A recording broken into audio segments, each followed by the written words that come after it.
프랑스에서 예정돼 있던 일정을 전혀 소화하지 못했습니다. 민주당 지도부의 요청이 있었다고는 하지만 본인은 검찰 수사가 좀 초를 다툰다고 생각했을 것 같습니다. 그런데 계속 지연되고 있는 부분에 대한 불만이 또 한 축에 있을 것 같고요. 네. 또 사실 지난번에도 발길을 돌렸는데 이번에도 간다고 해서 조사가 이루어질 거라고 생각하진 않았을 겁니다. 그렇다면 이 잠잠한 기다림의 시간 견디기 힘들겠죠.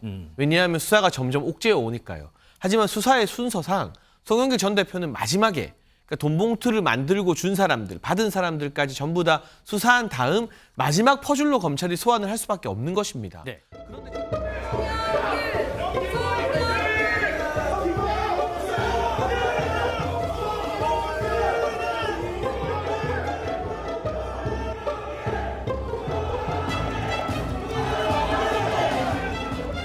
그런데 윤석열 검찰은 자기들 주장으로 또 2년 전 9,400만 원 피의 사실을 가지고 강내구 구속에 이어 현역 국회의원 2명에 대한 구속영장을 청구했습니다.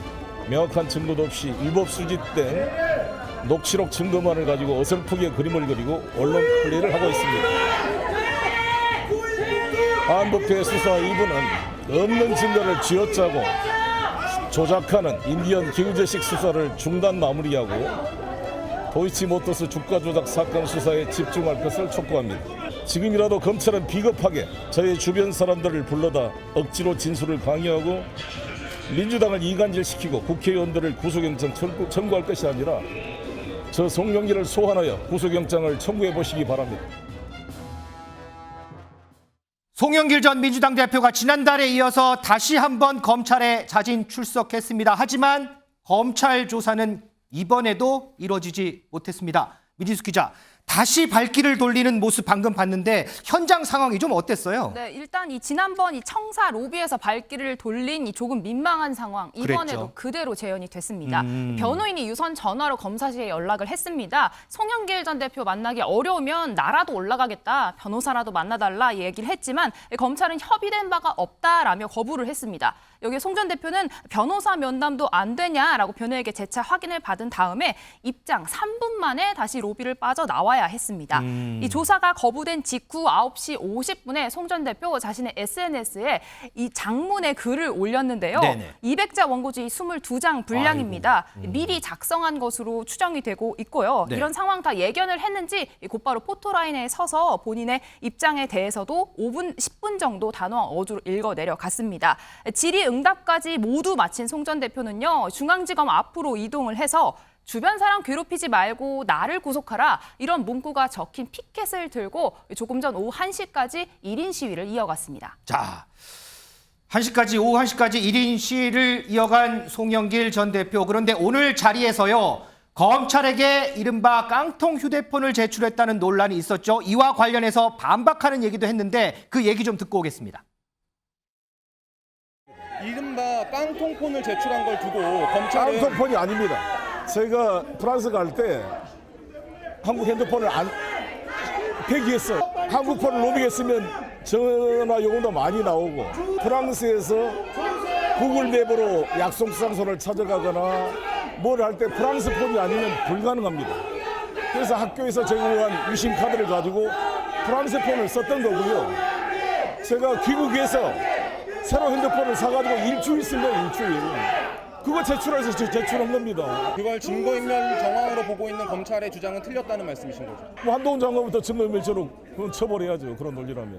사실에 대한 증거를 삭제하는 것은 증거인멸죄가 되지 않는다는 게 우리나라 대법원 판례입니다. 김진인 변호사, 지금 송영길 전 대표가 반박을 했는데 타당한 반박인가요? 아니요, 타당하지 않습니다. 타당하지 않나요? 두 가지 측면에서 타당하지 않는데 네. 지금 송영길 전 민주당 대표가 받고 있는 혐의가 정당법 제50조의 그 당대표 선거에 있어서 매수죄입니다. 근데 네. 그게 1항하고 2항으로 나눠져 있는데 2항은 그 이제 돈봉투 사건이죠. 네. 어떤 당대표 선거에서 돈봉투를 주고받도록 지시한 사람. 그게 이제 일종의 교사로도 볼 수 있거든요. 교사죄에 대해서 처벌하는 게 2항입니다. 지금 송영길 대표가 받고 있는 혐의는 그 2항이에요. 그러면 그 얘기는 맞아요. 자기 사건에 있어서의 증거를 인멸하는 부분은 처벌받지 않는다 맞는데, 네. 근데 과거에 이제 조국 정경심 사건에서도 재판부가 명확하게 밝혔지만 교사의 경우에는 증거 인멸을 할 경우에 그거는 본인 사건이 아니기 때문에 네. 타인 사건에 해당하기 때문에 증거 인멸죄가 성립한다. 이건 법원도 우리가 명백하게 밝히고 있거든요. 그러니까 지금 이 경우에도 그 기존에 버렸던 핸드폰에 있던 내용들, 이게 관련돼서 교사에 관련된 내용이라고 한다면 이게 내 사건이니까 죄가 안 된다. 이렇게 얘기하기가 어렵습니다. 그게 이제 법리적으로는 첫 번째고요. 그리고 두 번째로는 이제 뭐 프랑스에 가서 뭐 구글 앱이나 이런 걸 깔아가지고 이제 한국 폰을 가지고 쓰기가 좀 어렵다. 로밍하면 요금도 많이 나오고. 네. 이런 요금도 많이 나오고 이런 얘기를 했어요. 물론 통상 유학 가거나 뭐 장기간 체류할 경우 현지 폰을 쓰는 경우가 많습니다. 근데 제 개인적인 경험상 제가 이제 공무상 외국에서 주재원 생활을 좀 했었는데 그래서 이제 거기 오시는 뭐 정치인분들이나 유학 오시는 분들하고도 좀 교류를 하면서 알게 된 사실은 이제 정치인분들은 외국에 유학 가거나 할 때 왜냐하면 한국과의 관계를 끊으려고 하지 않아요. 거기서 뭐 도피나 이런 게 아니고 잠시 이제 떠나서 뭐 휴식을 취한다 이런 개념이기 때문에 본인 핸드폰을 가지고 갑니다. 가지고 가서 뭐 사람마다 거기에 이제 다를 뭐 수도 연락처나 있겠죠. 이런 게 다 있기 때문에 그걸 완전히 버리고 가서 새로운 핸드폰만 난 써야지 이렇게 가는 경우는 상당히 거의 드물어요. 한국과의 관계를 완전히 끊는다고 하지 않는 한. 그렇기 때문에 그거 자체로 사실 현실적으로 좀 합당한 설명이라고 보기 어렵고 제가 보기에 합리적인 추론을 하자면 마침 유학하게 된 김에 이제 관련 증거들도 있는 이거를 이 핑계에 그냥 다 버려놓고 가서 핸드폰 새 거 만들어 놓고 쓰자. 그리고 지금 현재 돌아와서 약 일주일 정도 쓴 폰을 제출을 한 거잖아요. 이게 법리적으로도 지금 법리적인 설명도 맞지 않고 현실도 맞지 않고 제대로 하려면 기존에 있던 핸드폰을 가지고 있다가 이거를 제출하는 게 정확한 거지. 지금 이 설명은 전혀 현실적으로 좀 맞지가 않습니다. 자, 일단 이 부분은 우리 김지진 변호사의 개인적인 분석으로 저희가 좀 이해하겠습니다. 자, 그러면 장유미 부위원장. 네. 가장 원론적이고 기초적인 질문 하나만 할게요. 송영길 전 대표는 왜 자꾸 검찰 가는 겁니까? 일단 본인이 프랑스에서 급히 귀국하지 않았습니까? 프랑스에서 예정돼 있던 일정을 전혀 소화하지 못했습니다. 민주당 지도부의 요청이 있었다고는 하지만 본인은 검찰 수사가 좀 초를 다툰다고 생각했을 것 같습니다. 그런데 계속 지연되고 있는 부분에 대한 불만이 또 한 축에 있을 것 같고요. 네. 또 사실 지난번에도 발길을 돌렸는데 이번에도 간다고 해서 조사가 이루어질 거라고 생각하진 않았을 겁니다. 그렇다면 언론에 시민들께 본인의 입장을 한번 상세하게 전하고 싶었던 의도도 있다고 보여집니다. 이를테면 휴대전화 이 부분 어떤 깡통폰이 제출된 경위는 한번 살펴봐야 되겠지만요. 자기가 자기 것을 없애거나 증거인멸을 하면 처벌받지는 않습니다. 이 부분은 명백하고 다만 지금 한동훈 장관을 거론하기도 하고 뭐 태영호 의원을 거론하기도 하는데 한동훈 장관이 본인 휴대전화를 수사 협조하지 않았을 때 이렇게 얘기했거든요. 헌법상 방어권은 수백 년 동안 피 흘린 그 사람들의 성과라고 이야기했습니다. 헌법상 방어권을 행사하는 게 맞다라는 거죠. 그렇다면 검찰이 같은 잣대를 보고 있느냐라고 되묻고 있는 부분이 있는 것 같습니다. 태영호 의원 녹취가 공개되기도 했었죠. 이진복 수석이 당신 강남에서 공천받아야 되는데 왜 대통령을 엄호하지 않느냐는 취지로 이야기합니다. 그러자 태영호 의원이 그 이후에 일본의 외교 청소 등을 두고 독도가 일본 땅이라고 나온 부분 비판하는 목소리 상식적이지 않다라는 취지로 이야기를 했습니다.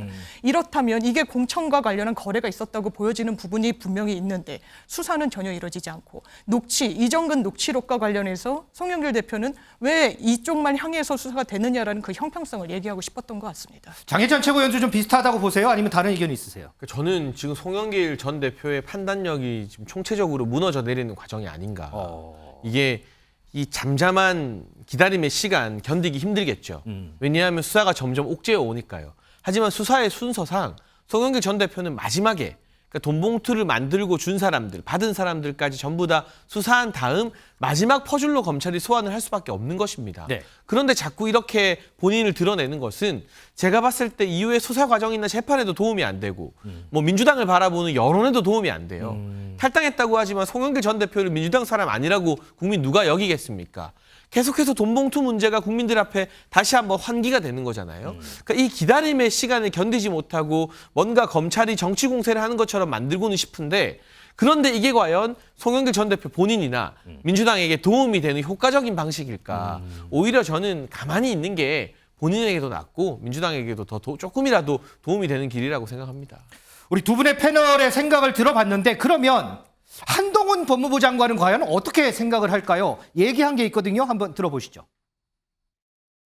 김건희여서 수사는 안 하고 정권 사병 역할만 하고 있다. 검찰이 이렇게 비판했는데 좀 어떻게 보실까요? 오늘도 또 나오셨나요? 예. 다음 주 초에 송영길 대표님 본인의 당선을 위해서 돈 봉투 뿌렸다는 혐의로 민주당 국회의원 2분에 대해서 체포동의안 표결이 예정돼 있죠. 이렇게 수사는 일정에 따라서 진행되고 있는데요. 그러니까 본인이 마음 다급하시더라도 절차에 따라서 수사에 잘 응하시면 될 것 같습니다. 또 뭐 이제 뭐 헌법상 방어권 이야기를 하면서 뭐 증거인멸로 처벌을 하려면 장관님 먼저 처벌해야 된다 이런 비판도 있었는데 어떻게 보실까요? 말할 필요가 있는 대답인가요? 예. 자, 이렇게 조사를 원하는 송영길 전 대표 언제 과연 조사가 이루어질지 그 시간 저희도 한번 같이 좀 지켜보도록 하겠습니다.